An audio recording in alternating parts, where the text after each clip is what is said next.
So today's video is about how to give you the strategies and mindset of selling insurance and prospecting for insurance without being pushy. This is a huge issue that we need to talk about because there's a lot of head trash that you all have out there about what it means to prospect and sell insurance that's been imbued upon you without your permission by society. And so the purpose of this video is to hopefully change some of your perspective as yourself and how you look at yourself as an insurance agent and the activities that you have to do to be successful, and to also give you some tips about how to overcome the client's kind of predisposition of thinking that you might be pushy with how you hold yourself and how you prospect. And make sure that you stay to the very end, because the fourth and final tip that I'm going to give you is really the game changer when it comes to prospecting for insurance. And it really changes the whole perspective, not just from your standpoint as an agent about how you look at that sales and prospecting process as not being pushy,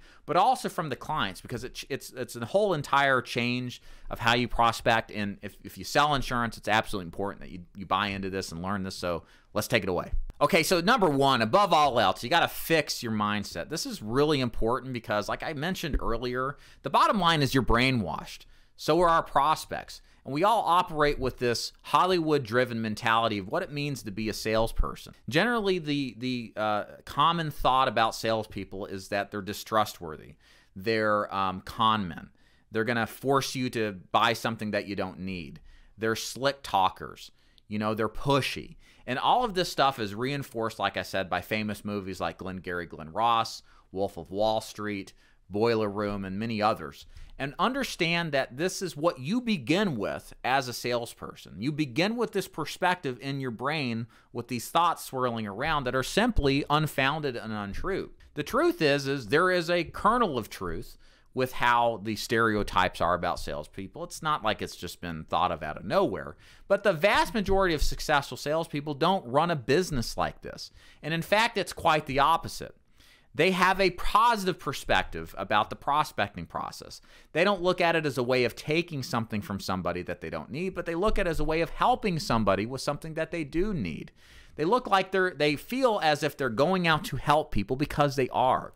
And that positive mindset is what helps them continue the prospecting process, because prospecting definitely is the most difficult part of the insurance sales business. So you got to have a positive mindset. So a couple of tips that I would ask you to think about. So first of all, if you're selling something like life insurance or Medicare insurance, you're doing a service to people by helping them. When you help somebody with life insurance, you secure beneficiaries' financial futures. You solve so many problems that can manifest from becoming broke because the breadwinner dies, or having to rely on family to pay for a burial when they just don't have the money itself. And the truth is, as you'll discover, and you really have to take on a sense of faith here, the vast majority of the way that we sell this stuff is by personal interactions with people who may not be necessarily in the market for it. So you're kind of on a mission of mercy, and you got to think about what you do as a good thing. And I think once you realize that, and it's true, it's going to change some of that perspective that you feel you have that what you're doing is a pushy thing. Same for something like health insurance and Medicare. You can prevent financial ruin and have quality health coverage to extend life, to prevent financial calamities.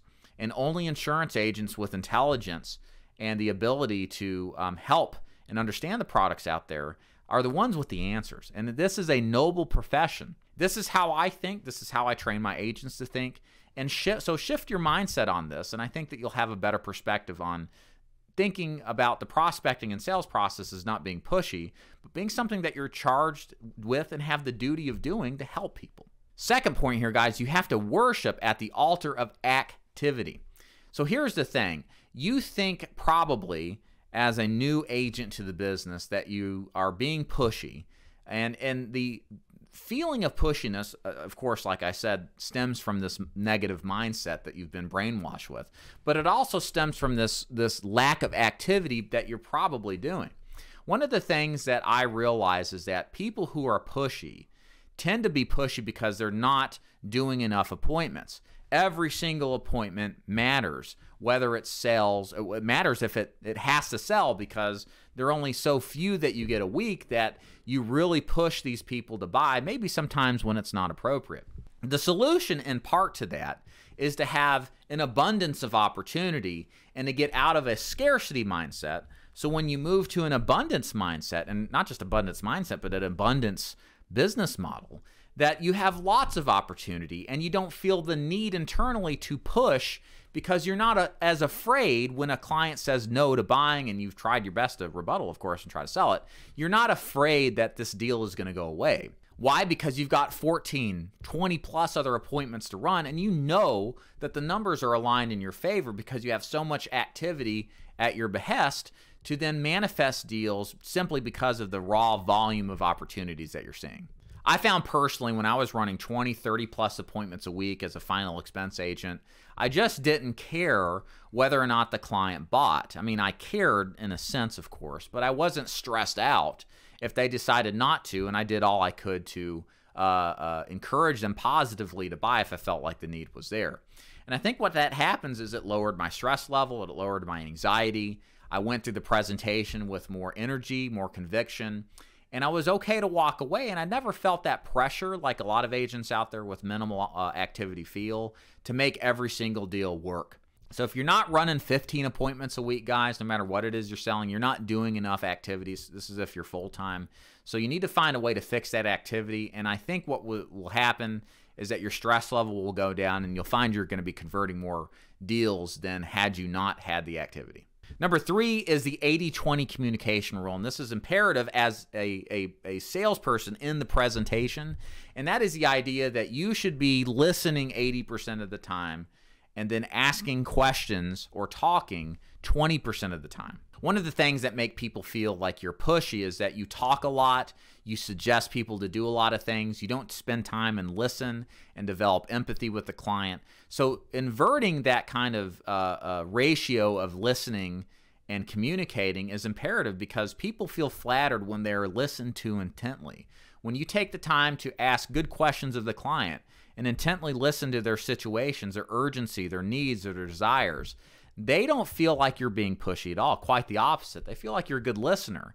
And they actually want to buy from you because you seemingly know exactly what you're talking about. You seem like more of an expert. And that feeling that the person will typically get that you're pushy or you're being aggressive goes away when you're asking questions in good faith and you're intending to learn more about them and to help them. So make sure that you ask open-ended questions. Make sure you listen way more than you actually ask those questions, and you'll find that the stress or the pressure on behalf of the client, feeling that you may or may not be pushy, will dramatically decrease, and they'll feel a lot more comfortable with you, which hopefully means they'll buy a lot more from you. Okay, fourth and final point here, guys, when it comes to not being perceived as pushy prospecting and pushy presenting, is changing your entire lead generation strategy. Here's what I mean. If you're out there cold calling your prospects, the nature of a cold call is push. It is push marketing. You are pushing your way in the door.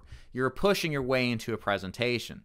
And it's very hard to eliminate that feeling that a prospect has when your whole prospecting and presentation strategy rests on you pushing your way in. The only way to overcome that is to switch your marketing strategy to a pull strategy, where you pull those prospects to you, where they reach to you and thus have the interest in talking to you.